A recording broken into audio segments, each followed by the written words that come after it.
नमस्कार दोस्तों, चलिए जानते हैं उत्तर प्रदेश की फटाफट 50 बड़ी खबरों को सिर्फ 10 मिनट में। लेकिन उससे पहले आप यह वीडियो किस जगह से देख रहे हैं हमें कमेंट में जरूर बताएं।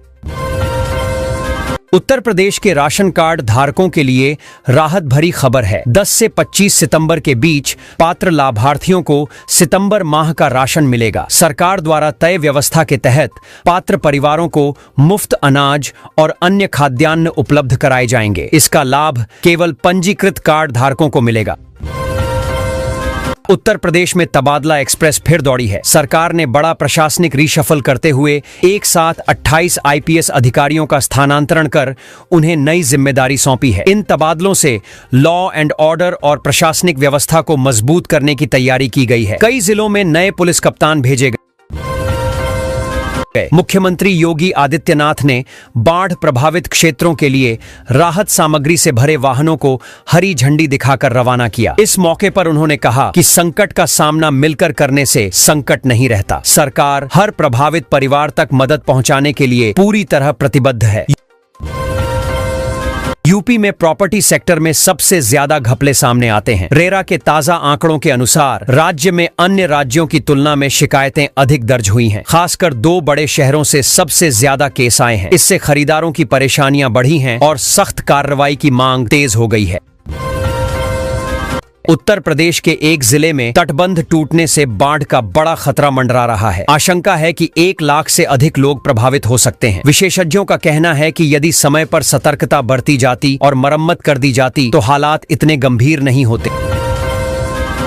उत्तर प्रदेश में 12 सेंटीमीटर और बिहार में 10 सेंटीमीटर बारिश दर्ज की गई है। कई जिलों में भारी वर्षा से नदियों का जलस्तर तेजी से बढ़ा है, जिससे बाढ़ का खतरा गहराने लगा है। शहरों में जलभराव से जनजीवन प्रभावित हुआ और ग्रामीण इलाकों में फसलें भी डूबने लगीं। उत्तर प्रदेश सरकार ने सहकारिता विभाग में बड़ी भर्ती को मंजूरी दी है। विभाग में 5000 से अधिक पदों पर नियुक्तियां की जाएंगी। इसके लिए रिक्त पदों का ब्यौरा भेजने के निर्देश दिए गए हैं। भर्ती प्रक्रिया पूरी होने पर युवाओं को रोजगार के नए अवसर मिलेंगे। उत्तर प्रदेश सरकार ने सर्किल रेट में बढ़ोतरी का निर्णय लिया है। कुछ चुनिंदा क्षेत्रों के आसपास की जमीनों की कीमतें 1.5 से 2 गुना तक बढ़ जाएंगी। इससे जहां सरकारी राजस्व में इजाफा होगा, वहीं जमीन खरीदने वालों को अधिक खर्च उठाना पड़ेगा। निवेशकों की नजर इन इलाकों पर है। उत्तर प्रदेश सरकार ने स्वास्थ्य विभाग में बड़ा प्रशासनिक बदलाव किया है। 6 जिलों के मुख्य चिकित्साधिकारी को हटाकर नए अधिकारियों की तैनाती की गई है। यह कदम स्वास्थ्य सेवाओं में सुधार और जिम्मेदारी तय करने के उद्देश्य से उठाया गया है। मरीजों को बेहतर सुविधा मिलने की उम्मीद है। रेलवे ने बड़ा फैसला लेते हुए उत्तर प्रदेश से होकर गुजरने वाली 46 ट्रेनों को रद्द कर दिया है। ट्रेनों का संचालन 1 अक्टूबर तक ठप रहेगा। बताया गया कि यह कदम ट्रैक मरम्मत और इंफ्रास्ट्रक्चर सुधार कार्यों के कारण उठाया गया है। यात्रियों को असुविधा से बचने की सलाह दी गई है। बाराबंकी कांड के बाद योगी सरकार सख्त हो गई है। राज्य के सभी कॉलेजों और यूनिवर्सिटियों की व्यापक चेकिंग कराई जाएगी। इस दौरान सुरक्षा व्यवस्था, प्रशासनिक कामकाज और अनुशासन की स्थिति की जांच होगी। सरकार ने अधिकारियों को सख्ती से कार्रवाई करने और लापरवाही बर्दाश्त न करने के निर्देश दिए हैं। उत्तर प्रदेश में मानसून कमजोर पड़ने के बजाय और मजबूत हो गया है। मौसम विभाग ने राज्य के 56 जिलों में भारी बारिश का अलर्ट जारी किया है। अगले कुछ दिनों तक तेज हवाओं और गरज चमक के साथ बारिश होने की संभावना है। प्रशासन ने लोगों को सतर्क रहने की अपील की है। उत्तर प्रदेश विद्युत नियामक आयोग ने बिजली दरों को लेकर बड़ा बदलाव किया है। अब बिल प्रति यूनिट नहीं बल्कि प्रति मेगावाट आधार पर जारी होगा। इस नई व्यवस्था से औद्योगिक उपभोक्ताओं पर असर पड़ेगा। आयोग का दावा है कि इससे बिजली आपूर्ति व्यवस्था पारदर्शी होगी और उपभोक्ताओं को बेहतर सुविधा मिलेगी। पूर्वांचल में गंगा नदी ने फिर रौद्र रूप दिखाया है। वाराणसी में जलस्तर लगातार बढ़ रहा है और कई रिहायशी इलाकों में बाढ़ का पानी घुस चुका है। प्रशासन ने सतर्कता बढ़ा दी है और लोगों को सुरक्षित स्थानों पर पहुंचाने के निर्देश दिए हैं। राहत और बचाव कार्य तेज कर दिए गए हैं। उत्तर प्रदेश सरकार ने बड़ा सामाजिक सुधार प्रस्तावित किया है। नए कानून के तहत विवाहित बेटियों को पिता की कृषि भूमि में बराबर हिस्सा मिलेगा। यह कदम महिलाओं के अधिकारों को मजबूत करने और संपत्ति में लैंगिक समानता सुनिश्चित करने के लिए उठाया जा रहा है। कानून लागू होने पर बेटियों का आर्थिक सुरक्षा मजबूत होगी।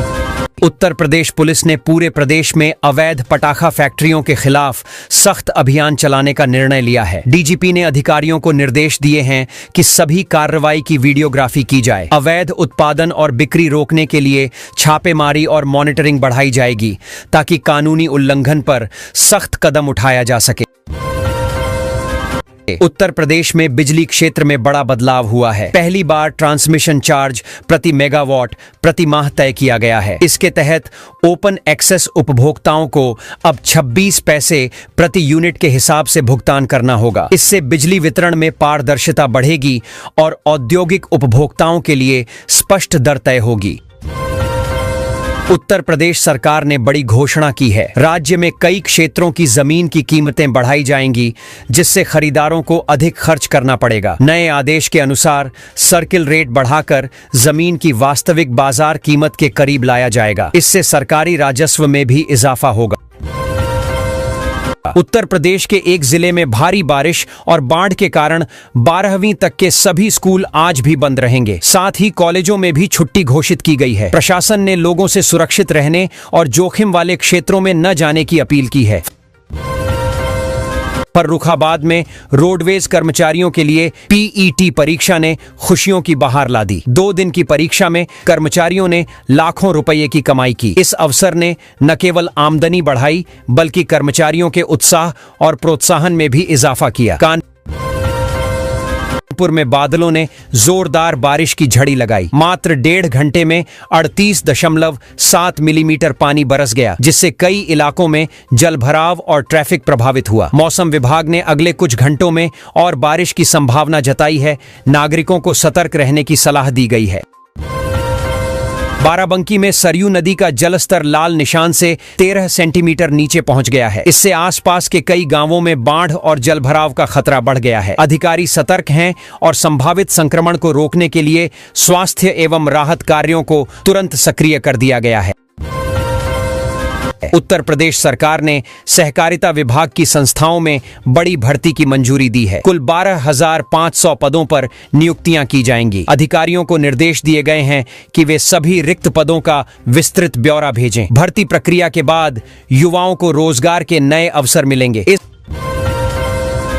इस बार रामनगरी में 26 लाख से अधिक दीपों की रोशनी से शहर जगमग होगा। इस आयोजन का उद्देश्य नया वर्ल्ड रिकॉर्ड बनाना है। लोग उत्सव के लिए सजावट और कार्यक्रम का आनंद लेने के लिए तैयार हैं। प्रशासन ने सुरक्षा और व्यवस्था के लिए विशेष इंतजाम किए हैं।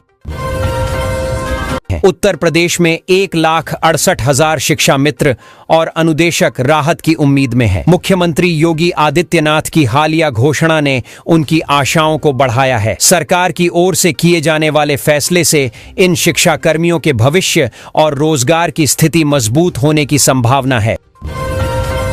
कल यूपी के इस जिले में मुख्यमंत्री योगी आदित्यनाथ पहुंचेंगे। उनका प्रवास लगभग 50 मिनट का रहेगा। पुलिस और प्रशासन ने सुरक्षा और व्यवस्थाओं को लेकर तैयारी शुरू कर दी है। इलाके में सुरक्षा बल तैनात किए जा रहे हैं और यातायात व्यवस्था भी दुरुस्त की जा रही है। यूपी का एक पुलिस थाना 37 सालों से किसी भी मामले में FIR दर्ज नहीं करता। यहाँ के लोग आपसी समझौते और बातचीत के जरिए विवाद सुलझाते हैं। पुलिस का कहना है कि स्थानीय सामाजिक परंपराओं और आपसी मेलजोल की वजह से मामले अदालत तक नहीं जाते और शांति बनी रहती है। यूपी में बाढ़ ने भारी तबाही मचाई है। सैकड़ों गांव पानी में डूबकर टापू जैसे हो गए हैं। लाखों लोग प्रभावित हुए हैं। आगरा और मथुरा में कॉलोनियों में पानी भर गया है। प्रशासन राहत और बचाव कार्यों में जुटा हुआ है। प्रभावितों को सुरक्षित स्थानों पर पहुंचाया जा रहा है। यूपी में मानसून 3 दिनों के बाद राहत देगा। फिलहाल लखनऊ और कई जिलों में उमस का दबाव बना हुआ है। मौसम विभाग ने चेतावनी जारी की है कि अगले कुछ दिनों तक गर्म और उमस भरा मौसम रहेगा। आमजन को हाइड्रेशन और सावधानी बरतने की सलाह दी गई है। यूपी के शिक्षकों को दिवाली से पहले कैशलेस चिकित्सा सुविधा का लाभ मिलेगा। इस योजना के तहत इलाज का खर्च सीधे कवर होगा और उनके वेतन से कोई पैसा नहीं कटेगा। सरकार की यह पहल शिक्षकों के लिए वित्तीय सुरक्षा और स्वास्थ्य सुविधाओं में राहत साबित होगी। यूपी में मौसम बदल रहा है। अगले कुछ दिन यानी 11 सितंबर तक धूप और उमस लोगों को परेशान करेगी। वहीं कई नदियां अभी भी बाढ़ के उफान पर हैं, जिससे इलाके में जल स्तर उच्च बना हुआ है। प्रशासन ने सतर्कता बरतने और जल निकासी उपाय सुनिश्चित करने के निर्देश दिए हैं।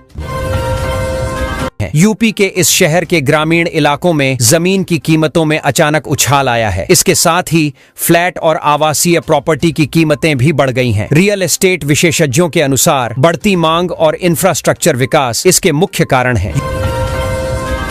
यूपी के शिक्षक टीईटी कानून संशोधन के खिलाफ आक्रामक हो गए हैं। उन्होंने 16 सितंबर को पूरे प्रदेश में धरना प्रदर्शन करने का ऐलान किया है। शिक्षक संगठन का कहना है कि संशोधन उनके हितों और रोजगार की सुरक्षा के खिलाफ है, इसलिए वे शांतिपूर्ण तरीके से सरकार को विरोध जताएंगे। सुप्रीम कोर्ट के आदेश के बाद आवारा कुत्तों को खाना खिलाने के लिए विशेष स्थान तय किए जाएंगे। इसके लिए नई गाइडलाइन जारी की गई है। नागरिकों को अब निर्दिष्ट स्थानों पर ही कुत्तों को खाना देना होगा, ताकि सार्वजनिक स्थलों में स्वच्छता बनी रहे और संघर्ष की स्थिति न उत्पन्न हो। नोएडा में बाढ़ से प्रभावित लोगों के लिए प्रशासन ने राहत कार्य शुरू कर दिया है। डीएम ने प्रभावितों को सुरक्षित स्थानों पर पहुंचाने, पानी निकासी और प्राथमिक आवश्यकताओं की व्यवस्था सुनिश्चित करने के कदम उठाए हैं। राहत शिविरों और बचाव टीमों को तुरंत सक्रिय कर दिया गया है। उत्तर प्रदेश में परिवहन सेवाओं में बड़ा बदलाव होने जा रहा है। अब बसों और अन्य सरकारी वाहनों की सेवाएं डिजिटल और कैशलेस होंगी। यात्री सिर्फ 30 रुपए में कई सुविधाओं का लाभ ले सकेंगे, जैसे टिकट बुकिंग, यात्रा की जानकारी और सुरक्षा सेवाएं। इससे यात्रा सरल, सस्ती और सुरक्षित बन जाएगी। गाजियाबाद में आवारा कुत्तों का आतंक बढ़ गया है। पिछले 5 महीनों में हजारों लोग इनके काटने से घायल हुए हैं। स्थानीय प्रशासन ने समस्या के समाधान के लिए कदम उठाने और लोगों की सुरक्षा सुनिश्चित करने की योजना बनाई है। जागरूकता और नियंत्रण उपायों पर जोर दिया जा रहा है। उत्तर प्रदेश में किसानों के लिए खुशखबरी है। रब्बी सीजन में सरकार विशेष योजनाओं और सुविधाओं के जरिए उन्हें समर्थन देगी। इससे फसल उत्पादन बढ़ेगा और किसानों की आय में सुधार होगा। नई पहल से कृषि क्षेत्र में स्थिरता आएगी और किसान आर्थिक रूप से मजबूत होंगे। यूपी के 48 जिलों में पीटी परीक्षा शुरू हो गई है। अगले 2 दिनों में लगभग 25 लाख अभ्यर्थी परीक्षा देंगे। सुविधा के लिए अतिरिक्त बस और ट्रेनें चलाई गई हैं, ताकि छात्रों को आसानी से परीक्षा केंद्र तक पहुंचने में मदद मिले और परीक्षा सुचारू रूप से आयोजित हो सके। यूपी में एमबीबीएस का नया सत्र शुरू हो गया है, लेकिन कई कॉलेजों में शिक्षकों की कमी बनी हुई है। लगभग 50% टीचरों के पद खाली हैं, जिससे शिक्षा गुणवत्ता पर असर पड़ सकता है। सरकार को शीघ्र शिक्षकों की भर्ती कर इस समस्या का समाधान करना आवश्यक है। यूपी में एक दिन में 43.2 मिलीमीटर बारिश हुई है, जिससे हालात बिगड़ गए हैं। कई सड़कें नदियों में तब्दील हो गई हैं। सुरक्षा के मद्देनजर 12वीं तक के सभी स्कूल बंद कर दिए गए हैं। नागरिकों को सुरक्षित स्थानों पर रहने और बारिश में बाहर निकलने से बचने की सलाह दी गई है। यूपी में 100 करोड़ रुपए से अधिक निवेश करने वाली कंपनियों को सिर्फ 15 दिन में जमीन आवंटित की जाएगी। इस प्रक्रिया को निवेश मित्र के माध्यम से आसान और तेज बनाया गया है। इससे निवेश बढ़ेगा और प्रदेश में उद्योग एवं रोजगार के अवसरों को मजबूती मिलेगी। यूपी में लखनऊ, गाजियाबाद, अयोध्या समेत कई शहरों के बस स्टेशन आधुनिक बनाए जाएंगे। इसके लिए पीपीपी मॉडल से 2700 करोड़ रुपए का निवेश हुआ है। परियोजना से यात्रियों को बेहतर सुविधाएं और सुव्यवस्थित परिवहन मिलेंगे। साथ ही शहरों का इंफ्रास्ट्रक्चर भी मजबूत होगा। यूपी में त्योहारों के दौरान यात्रियों की सुविधा के लिए विशेष ट्रेनें चलेंगी। 4 दुर्गा पूजा स्पेशल ट्रेनें 29 सितंबर से सेवा में आएंगी। ये ट्रेनें भीड़ और यात्रा की कठिनाइयों को कम करने में मदद करेंगी, जिससे त्योहारों के समय लोगों को राहत मिलेगी।